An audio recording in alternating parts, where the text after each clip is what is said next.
Hey, what's going on, everybody? It's Awesome CCG Discussions coming at you with my Black Mass Saiyan deck profile. This card as a leader is really strong, I think, right now. I think that play sequencing and like turn curve really matters.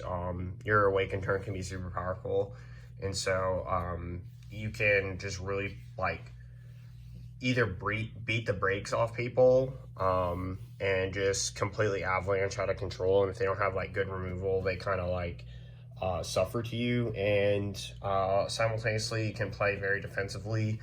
You'll see that with some of the cards in the deck, or just put on an extreme amount of pressure out of nowhere.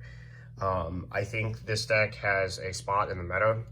I got first place with this deck today, and I think that it's a special profile that I like to share with you guys. So I'm just going to get right into it.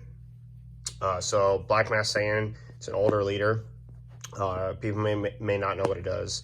So on this side, when you swing, you burst 3, draw a card, which is really important because we have cards that that are mill targets. I think 28 cards in the deck we're okay with milling. And when we awaken, it's going to be even stronger.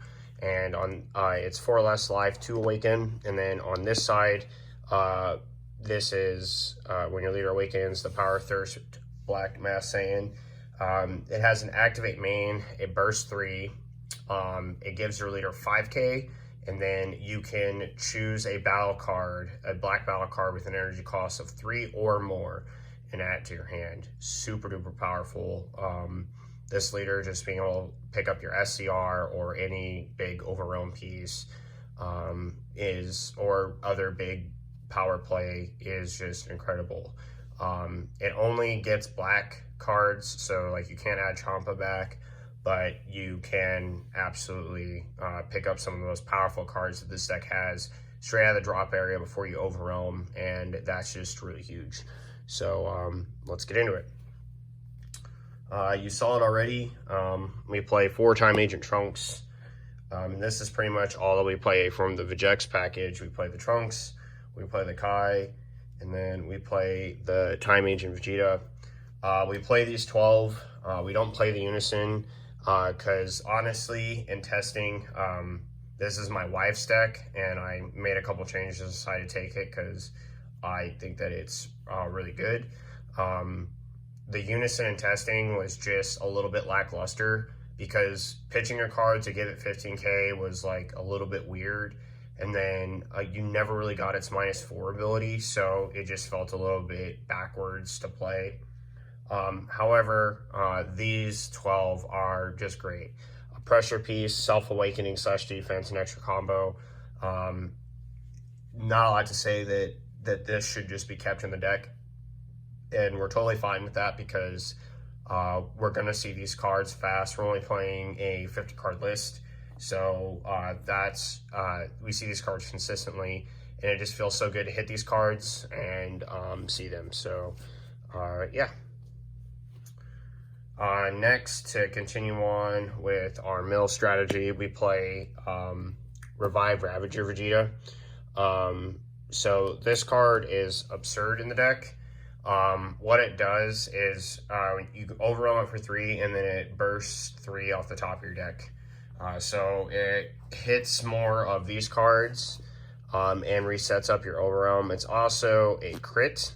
So if you have Champa in this in your hand and your first swing hits you 3 cards that can be sent, you generally send them right away to play this, get 3 more. You'll probably get you might hit another piece like Time Agent or the Kai or the Trunks. It could be self-awakening. And the thing is that if you get that pressure, you get those cards, right? That's just generating pluses for you, which is what your leader's kind of trying to do. And they can use either combo, defense, however you see fit, more aggression if you get this guy. And being a 15k crit against your opponent's unawakened leader is really strong. And if you follow this up, because you haven't spent any energy to really do this play at all, you follow up with an early Champa double strike, and it can be really menacing for your opponent. So really appreciate that card in this deck. Next, we play Supreme Kai of Time, the Time Choice. Again, another Overwhelm 3, but we did this Tech 1 of, and it's just been huge. I used this today to add my SCR. You look at the top 3 cards of your deck and add a black battle card among them, and then you shuffle the others into your deck. So really, really strong. Really, really strong. It's just really good, and it can help, again, give you that pressure piece. We're playing a Black Saiyan leader, so we play 4 True Fighting Spirits. This is also part of our Vegeta package that we play in the deck to give us powerful power self-awakening, and will also make your opponent warp a card from your hand for countering your attacks. So it can just start generating pluses out of nowhere. I was playing against Red today. They activated Violent Rays on a swing where I had Demigra, True Power Unleashed, and this was on the board, and they lost 4 cards from their hand because this card existed. So super good, super duper good. Next, we play 4 Dark Black Power Mass Saiyans. This is a card that I may cut to 3, honestly, in the deck. Playing it, it's just one of those things where, like, I see it all the time, and I'd probably rather it be something else. I'm not quite sure what I would cut for it, but this card is just not as powerful as it used to be. And yeah, again, it's a good self-awakener piece, and it is like good early aggression, but I can't help but wondering if this could be something different. So I cut that by 1. I'd only probably play 3. Onto our super combo, we play the Black Vegeta super combo, best one for the deck. Number 1, it's a target for your Vegeta package, and number 2, it is letting you get rid of cards in your hand that are either bricky because you're playing black, so you don't have access to a lot of energy, although your leader's awaken turn, if it's during your turn, is super powerful. So that can help mitigate some of that because it's an untapped 2 leader at 4 less life. So yeah, super strong card in the deck. Then we play 3 human extinction attacks. This card is just absolutely crazy. It is a 15k power boost, and then you get to warp a card out of a battle card out of your opponent's drop area, and mill 4 cards. So this is going to fuel your Overrealm. It can possibly get you to see Kais. I've had games where I've used this, and it has milled me a Trunks blocker during their turn. So, like, defensively, that's really, really powerful. It can help push that crit swing through, so make this a 30k crit with the Revived Ravager. This card does it all, and then on your, like, shotgun, the power from this is just crazy. So really, really good. Next, we play 2 Furthering Destruction Champas. You just have to play this. Your deck is naturally aggressive enough that you can turn even like a Trunks blocker into like 112,000 and like 120,000 damage. I'm not even joking. You have enough combo power between your super combos and your Kais and things like that it can just get out of control really quickly. If your opponent's like on the back foot and they just don't, like, they're not playing the right color to like defend against you properly, then they can just lose. So yeah, really like the Champa. Next, for the negates, we only play 4. We play 4 Powerburst. This is the most pivotal one to have because of the Kais. You don't want to play anything different. You want this card because it gets you True Fighting Spirit, it gets you DMS if it's good in the matchup, it gets you Kai, and yeah, it's a great negate. In this deck, your opponent has to make choices. So the thing is that your leader has access to basically 4 extra super combos and Kais on top of your super combos. So even if your super combos get milled, that doesn't mean you'll just die to an attack. And so you don't need to worry that much about like having big negates like the Supreme Kai or something else, or Petrification. If I had a side, those cards would probably be in the side, or Protector of the People, so on and so forth. But when it comes to just what the deck needs in that first game one, this is pivotal because it gets you back Kai. So basically, these could be potentially 4 extra recycles of 10k combos. So that is really important. And it can get you pieces back from the warp to like help put that pressure on by like getting that True Fighting Spirit, putting it to the board, swinging with it, or having it like be a follow-up with a Demigra swing. Really, really powerful. Next, onto our boss cards of the deck. So part of our Gogeta package, we play the lovely SPRs, SS4 Gogeta, thwarting the Dark Empire. This card is bonkers, okay? We put this in the deck. My wife and I decided on this as a card going forward in the deck. We were playing it at 3, we reduced it to 2, and we decided to keep it going forward because 1, it's super good in the blue matchup. 2, in a late game state, this card can just be completely breaking depending on what your opponent's life is. If you're not playing blue, this is one of the safest cards to play against every other color in the game. And it being a 35k triple attack blocker that's going to stand itself, and when it swings is going to warp 2 battle cards and warp 2 cards from their hand, and the battle cards getting warped or ignoring barrier. I just can't say like enough about this card. It kind of does everything. And your turn, it gives the later the game goes, the better your options get. So decks that like to stall you or take their time, they're sealing their own fate in a lot of ways. And I want to remind you that your leader bursting this, when your leader is awakened, you can then use this card still by getting access to it by using the burst effect.